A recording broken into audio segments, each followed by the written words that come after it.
Jumpa lagi Sobat Sehat. Di bulan Desember ada suatu hari yang ditetapkan sebagai Hari AIDS Sedunia ya, Mbak ya. Ya, Itu memperingati itu kita benar. ulas lagi tentang HIV AIDS. Silakan nanti bisa komen, bisa bertanya, mumpung ada ahlinya di sini yang melayani para pasien HIV AIDS di Rumah Sakit Pandanaran. Langsung ya, Mbak ya. Ya, boleh. Ulang lagi karena mungkin masih banyak yang belum tahu. HIV itu apa tuh, Mbak? Ya, HIV itu sebenarnya adalah kepanjangannya dari Human Immunodeficiency Virus. Jadi sebuah virus yang menyerang dan merusak sistem kekebalan tubuh. Jadi yang diserang adalah imunnya. Kemudian itu menyerangnya sel darah putih. Makanya untuk pasien-pasien yang terkena HIV positif dan dinyatakan reaktif 3 reagen itu harus melakukan pemeriksaan CD4 untuk mengetahui status imunnya itu berapa. Kalau normalnya kan 404 ke atas. Ya, nilai angkanya. Imun itu kekuatan tubuh kita. Iya, Jika kena HIV itu diserang. diserang saudara. Nah, terus kapankah pasien dinyatakan HIV? Itu jika sudah dites Positif 3 reagen. 3 reagen Ya. dalam satu kali pemeriksaan. satu Ya. kali pemeriksaan. Jadi kalau dites reagen 1 positif, diulang lagi reagen 2 positif, sampai diulang lagi reagen ketiga ternyata positif, baru dia dinyatakan sebagai HIV positif. Terus Mbak, seperti itu. Ya. Itu tes HIV itu boleh semuanya mengikuti atau harus? Boleh. Kalau kesadaran ya, Mbak? Ya, kesadaran yang pasti screening ya. Screening dilakukan terhadap pasien pasangannya yang dinyatakan sudah pengobatan atau mungkin dinyatakan HIV positif, pasangannya juga perlu dilakukan pemeriksaan juga. Atau pada orang yang mempunyai gejala Perilaku dan dia resiko. mau Ya. berperilaku yang berisiko ataupun yang sudah mengalami gejala-gejala dengan kesadaran ya, Mbak? Kesadaran sendiri.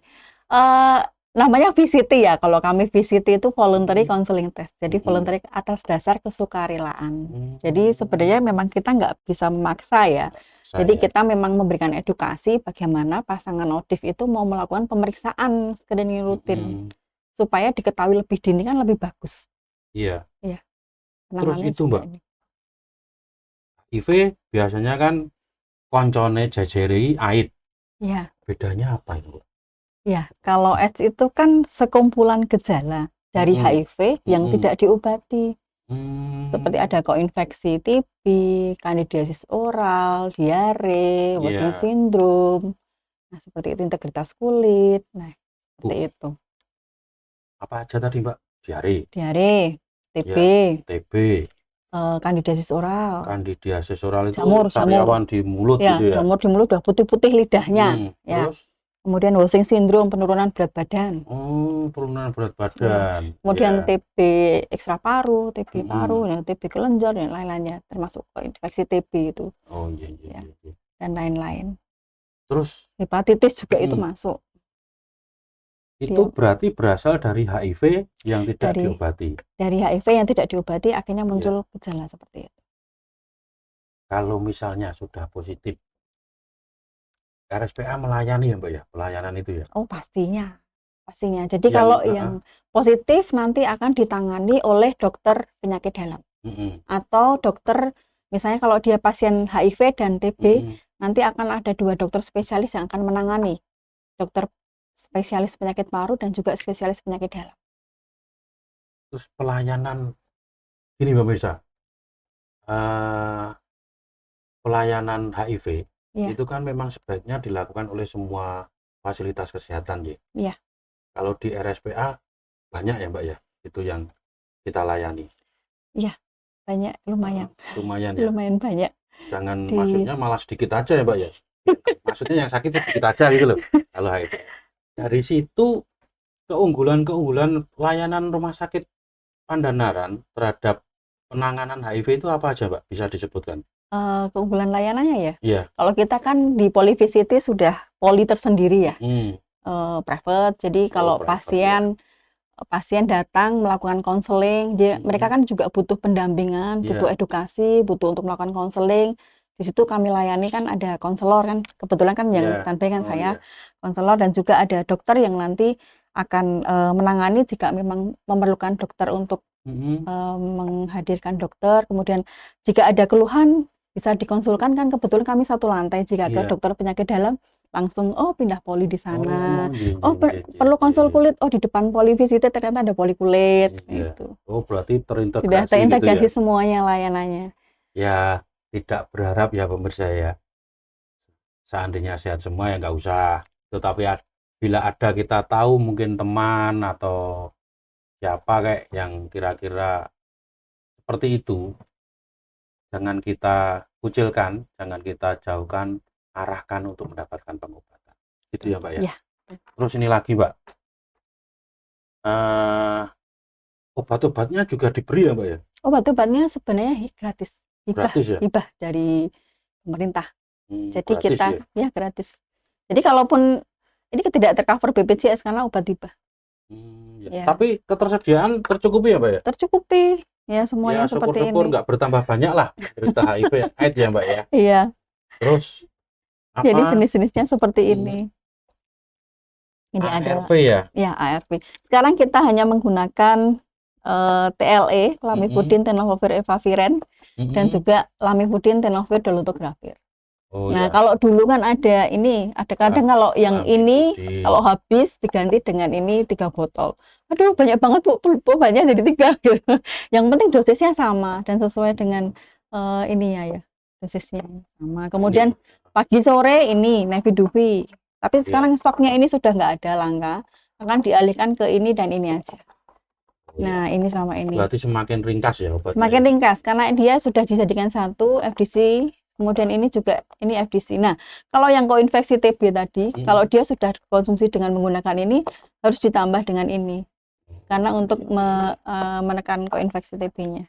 Ini gitu. Pemirsa ini lebih ke teknis ya. Tadi kita kan dengar penderita AIDS yang ada pelayanan misalnya internal, kemudian kalau ada keluhan di paru langsung ke paru, di kulit langsung ke kulit gitu ya.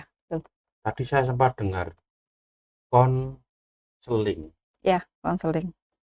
Maksudnya apa itu Mbak untuk penderita HIV AIDS? Konseling. Konseling itu kita memberikan layanan bagaimana pasien tersebut bisa survive ya. Bisa. Kan kadang kalau awal dia menerima hasil HIV itu kan denial ya pasti. Denial itu menolak. Denial itu menolak. Bu, saya tuh nggak ngapa-ngapain. Saya tuh hubungan hanya dengan suami saya saja, tapi kenapa saya bisa positif? Nah, itu kan dia sudah merasa ada penolakan, dan di situ teknik konseling, bagaimana kita sebagai seorang konselor itu bisa mendengarkan aktif, kemudian memberikan feedback juga. Jadi kita konselor lebih banyak gini daripada gini. Berarti memang mungkin karena penyakit HIV AIDS itu satu belum bisa disembuhkan, yang kedua membuat perasaan yang menderita atau mengidap itu down, karena itu mungkin ada stigma gitu. Ada stigma, kalau pasti kan ada. Sudah kena HIV AIDS berarti wis elek gitu ya. Kayak kadang ada yang merasa seperti kayak kutukan gitu loh. Seperti itu, terus merasa takut untuk dikucilkan. Padahal sebenarnya kalau sekarang kan banyak BPA ya, warga peduli AIDS itu di beberapa daerah, di beberapa kelurahan itu sudah mulai berkembang. Jadi mereka kalau misalnya pun tahu misalnya pernah lihat atau mungkin pernah dengar kok sepertinya dia ini, nah itu kan sentingan kan itu justru malah mereka yang akan bergerak untuk merangkul mereka seperti itu supaya tidak ada diskriminasi atau stigma itu tadi. Stigma itu munculnya karena apa tuh Mbak? Apa karena mengira si A kena AIDS, saya salaman atau saya berbincang udah ikut ketularan gitu ya, mungkin takut itu ya. Padahal aman ya? Aman. Maksudnya aman, apa yang harus dihindari atau sejauh mana kontak yang aman dengan penderita HIV AIDS? Hindari perilakunya, bukan orangnya. Jadi sebenarnya virus HIV itu ada masuknya itu ada standar-standarnya sendiri yang kita sebut dengan EC ya. Itu keluar hidup, cukup, dan masuk. EC itu exit, S-nya itu survive, sufficient, dan enter. Nah, keluar. Bagaimana virus itu harus keluar dari tubuh yang terinfeksi? Misalnya melalui cairan tubuh seperti darah, cairan kelamin, jadi hubungan seksual. Kemudian survive, hidup ya. Bagaimana cairan tubuh itu mengandung virus harus mampu bertahan hidup di luar tubuh untuk sementara waktu. Kemudian cukup. Bagaimana jumlah virus itu dalam cairan tubuh tersebut harus cukup banyak untuk dapat menginfeksi tubuh orang lain. Kemudian enter, masuk, kemudian ada jalan masuk bagi virus ke dalam tubuh yang orang terinfeksi itu. Seperti melalui luka di selaput lendir dan selaput kulit.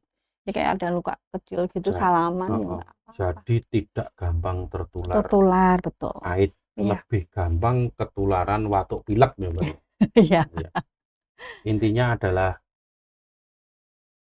dengan berprasangka atau berempati dengan penderita AIDS bisa membantu program pengobatannya juga. Ya, kalau dia diskriminasi kan minder, takut dikucilkan, ketahuan bahwa ini kan merasa dia, nah itu kan dia ini nggak mau berteman lagi, rewang juga nggak diundang, biasanya dia diundang, tahu gitu, nggak mau bersalaman, nggak mau dikasih makanan dari pengidap, kita sebutnya pengidap ya, bukan jauhi penyakitnya, bukan orangnya.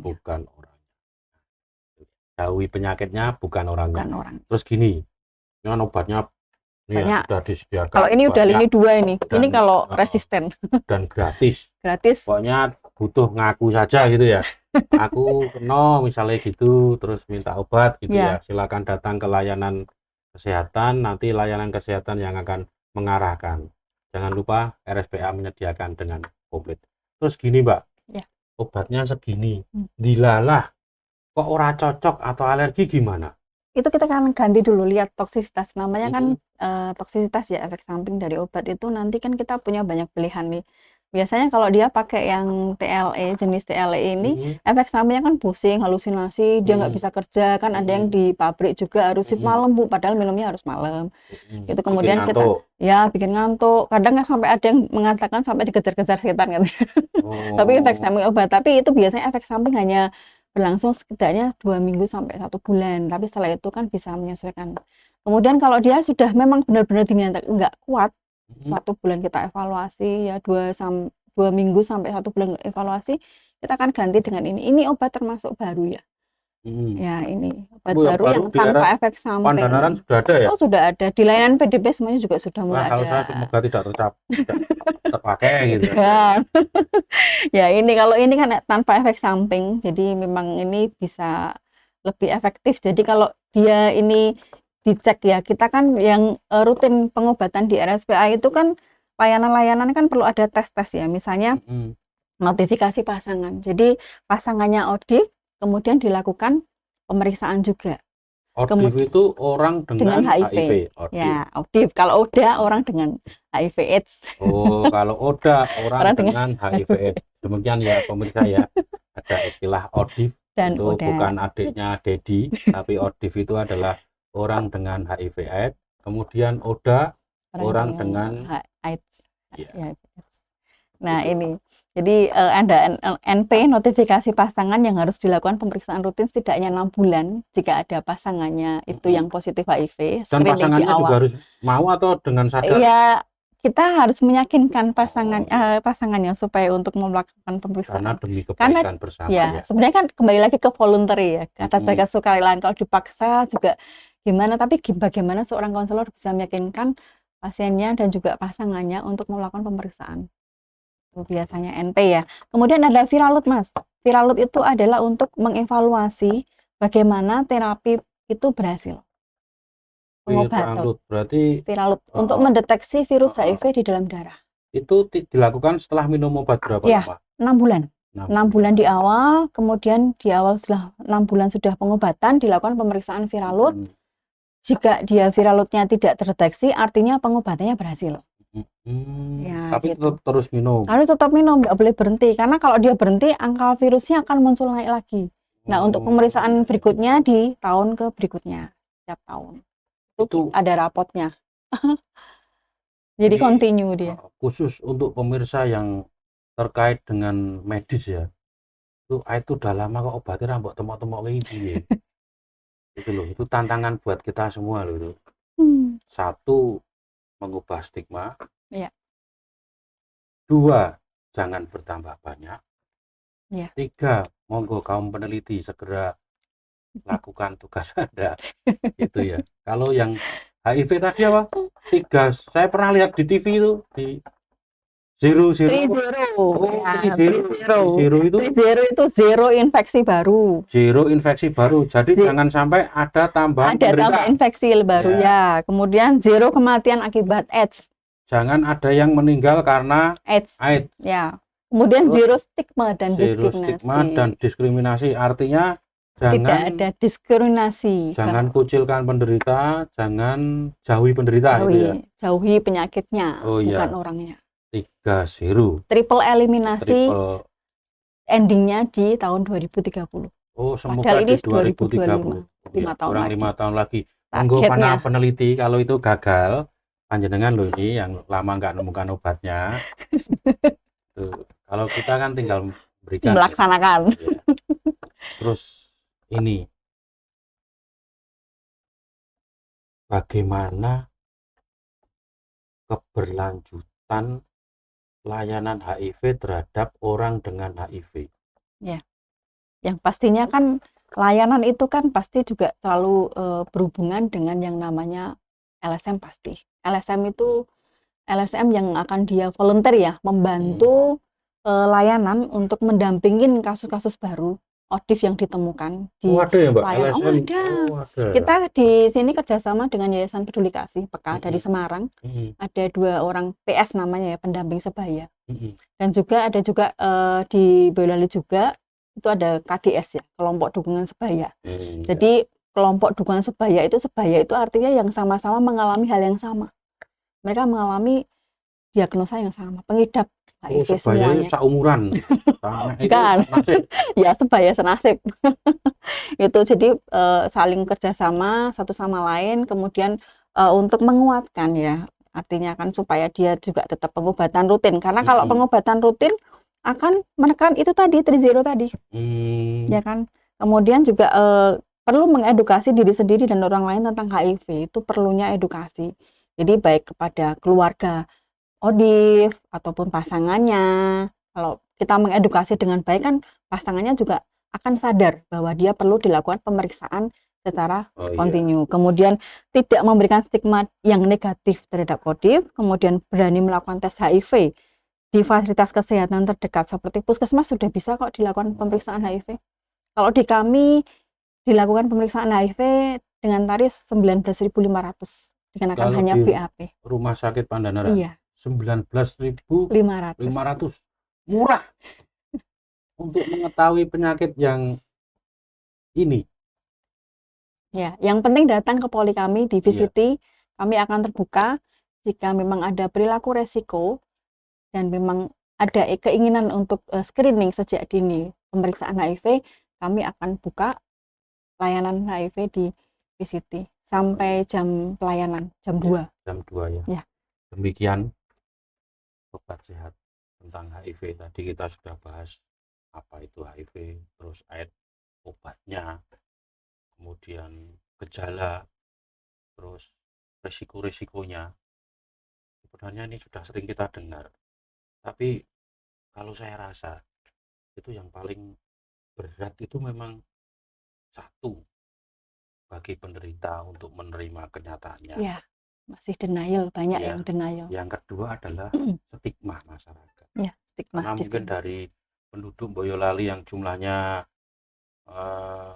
biliun berapa gitu, mungkin yang benar-benar tahu resiko dan lain sebagainya. Kita paling banyak di layanan dari antara puskesmas itu kita paling banyak di atas sampai 200.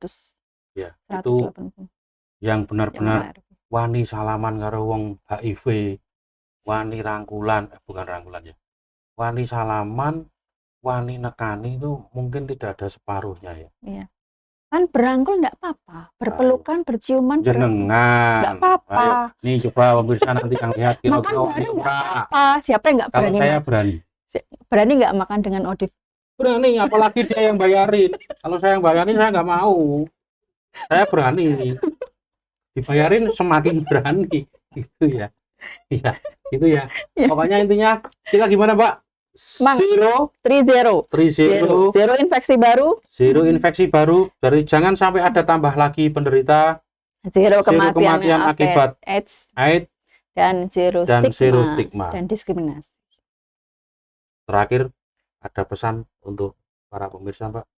Ya, untuk para sobat sehat, jadi kami tetap membuka pintu lebar-lebar jika memang ada berpotensi pernah melakukan suatu perilaku resiko seksual atau mungkin pernah ada kerabat atau keluarga atau tetangga atau apa gitu nanti bisa disarankan melakukan pemeriksaan screening HIV sejak dini karena penanganan HIV sejak dini itu jauh lebih bagus daripada memunculkan gejala-gejala yang berkelanjutan akibat HIV yang tidak diobati. Sesuai dengan tema Hari HIV/AIDS 2025 pada tahun ini, dengan temanya adalah bersama hadapi perubahan, jaga keberlanjutan layanan HIV, kami siap membantu dan memfasilitasi para ODIF untuk pengobatan ARV, khususnya di RSUD Pandanaran Boyolali. Gitu. Ya, sip. Bagi penderita, tetap patuh, tetap semangat. Bagi yang di lingkungan penderita, jauhi perilakunya, Bukan orang. bukan orangnya. Terima kasih. Salam sehat, sobat sehat, sehat selalu.